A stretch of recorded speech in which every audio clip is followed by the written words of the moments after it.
Pemirsa, pergerakan indeks harga saham gabungan Bursa Efek Indonesia dan nilai tukar rupiah pada perdagangan sesi kedua sore ini pukul 15.30 mengalami penguatan, 250 saham harganya naik, 173 saham turun dan 113 saham tidak berubah. Kita melihat indeks harga saham gabungan Bursa Efek Indonesia pada sore ini tepatnya pukul 15.30 waktu Indonesia Barat, sekitar 30 menit menjelang penutupan, sudah naik 1,5% di 6.210,54. Kalau kita melihat penguatan ini juga mirip dengan apa yang terjadi di nilai tukar rupiah. Kita lihat kalau tadi pagi rupiah di perdagangan di 14.250 per dolar Amerika, naik tipis saja 0,07%, maka sore ini pukul setengah 4 waktu Indonesia Barat, rupiah sudah naik 0,32% di 14.215. Penguatan ini sebenarnya relatif sama terjadi karena beberapa bursa utama Asia juga menguat walaupun tidak terlalu banyak. Kita lihat Straits Times Singapura naik 0,5% di 3.186, indeks Hang Seng di Hong Kong naik tipis 0,08% di 25.997, sementara indeks Nikkei di Tokyo, di Bursa Tokyo Jepang, turun 0,3% di 20.516,56. Apa yang sesungguhnya terjadi? Apakah memang penguatan ini akan berlanjut? Kita akan langsung bergabung bersama Marvin Sulistyo yang ada di studio Bursa Efek Indonesia. Marvin, saya lihat masih hijau indeks di belakang Anda walaupun mungkin menjelang penutupan bisa turun lagi. Apakah bertahan penguatan ini atau seperti apa, Marvin? Ya, kalau melihat dari trennya memang sangat hati-hati sekali, Leo, karena memang saat ini bisa dikatakan bahwa faktor yang menjadi penguat ataupun juga penyokong dari IHSG dan rupiah memang didominasi oleh faktor-faktor dari internal. Apalagi kalau kita lihat saat ini memang pergerakannya cukup tinggi dan cukup berbanding terbalik jika dibandingkan dengan kemarin. Penguatan pun juga terpantau di atas 1,5%.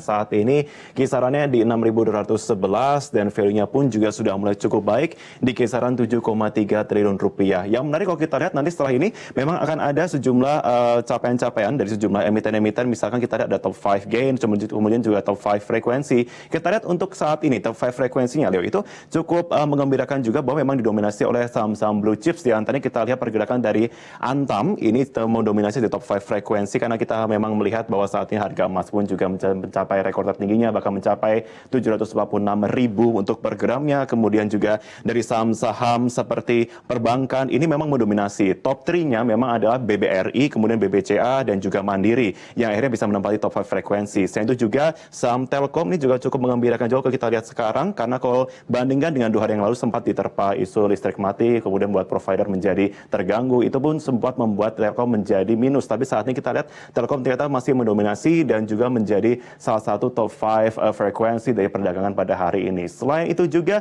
memang sejumlah faktor-faktor lainnya, ada faktor internal dari saham-saham selain perbankan. Ini juga yang cukup menjadi penyokong adalah saham-saham dari barang konsumsi atau consumer goods yang ternyata memang sampai dengan saat ini masih mendominasi juga adanya pengambilan ataupun juga pendapatan keuntungan yang cukup tinggi. Kalau bisa saya gambarkan memang saham-saham seperti consumer goods PT Indofood, Gudang Garam itu mendominasi sampai dengan siang hari ini karena memang investor asing memburu saham-saham tersebut. Kemudian dari sisi lainnya adalah harga saham penambang bermodal besar atau biasa kita ketahui dengan buku 4, ini memang ternyata yang sebelumnya sempat kompak ambles, tapi saat ini bisa berbanding terbalik karena memang banyak sekali aksi beli yang dilakukan oleh investor lokal ini mendominasi sepanjang hari ini. Dan memang di tengah penguatan IHSG siang ini, investor asing ternyata masih membukukan total net sales sampai dengan 22,66 miliar rupiah, seiring dengan belum kondusifnya pasar keuangan global di tengah kecamuk perang dagang Amerika Serikat dan juga Tiongkok, dan bahkan juga isu eksternal lainnya yang cukup menjadi perhatian dari warga ataupun juga pelaku pasar internasional adalah kebijakan dari Bank Sentral Tiongkok atau PBOC yang menyentak pasar finansial global setelah mendepresiasi yuan hingga ke level terlemah selama 11 tahun terakhir. Nah, sejumlah analis menyatakan bahwa memang pelemahan yuan Tiongkok ini terhadap rupiah bisa berpotensi meningkatkan risiko persaingan antara produk dalam negeri dengan barang-barang impor Tiongkok. Nah, tapi meskipun demikian, sejumlah analis pun juga sempat melakukan survei juga dari sejumlah pelaku pasar terutama di bidang manufaktur yang memang head to head untuk pemberlakuan dari kompetisi ekspor impor produk-produk dengan Tiongkok. Mereka mengatakan bahwa hal tersebut masih bisa diantisipasi oleh para pelaku pasar di internal Indonesia, sehingga tidak perlu untuk menjadi satu perhatian khusus kekhawatiran yang muncul dalam jangka pendek ini. Untuk prediksinya untuk IHSG besok masih bisa berada di kisaran 6.150 sampai dengan 6.250. Leo. Ya Marvin, bagaimana dengan rupiah? Kalau Anda tadi katakan bahwa posisi investor asing masih belum banyak melakukan pembelian, malah masih net sell. Apakah itu kemudian kita tidak bisa berharap bahwa rupiah katakanlah menyentuh 14.100 sekian puluhan, Marvin? Itu juga masih tentunya membutuhkan sejumlah kerja keras juga kalau bisa dikatakan oleh para analis, Leo. Karena kalau kita lihat untuk saat ini memang ada sedikit keberuntungan didapatkan oleh rupiah dari sejumlah faktor-faktor yang ada dari perdagangan dan juga pemangkasan suku bunga yang ada di bank-bank di Asia. Catatan saya sampai dengan saat ini, memang rupiah ini kalau kita lihat sempat mengalami pelemahan sampai dengan 1,77%.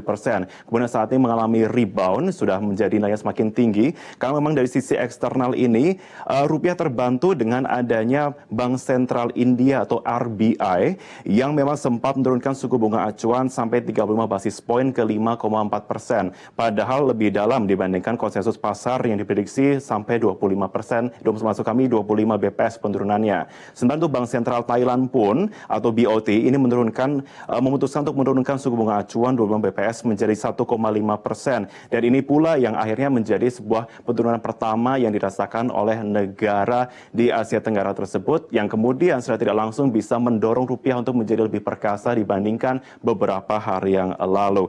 Dan memang tren suku bunga acuan yang turun ini membuat Indonesia menjadi lebih menarik untuk dilirik di mata para investor. Saat imbalan investasi negara-negara lain ini semakin rendah, Indonesia kian mencolok karena mampu memberikan keuntungan yang lebih tinggi. Untuk esok hari memang kurang lebih masih bisa berada di kisaran 14.170 sampai dengan 14.280,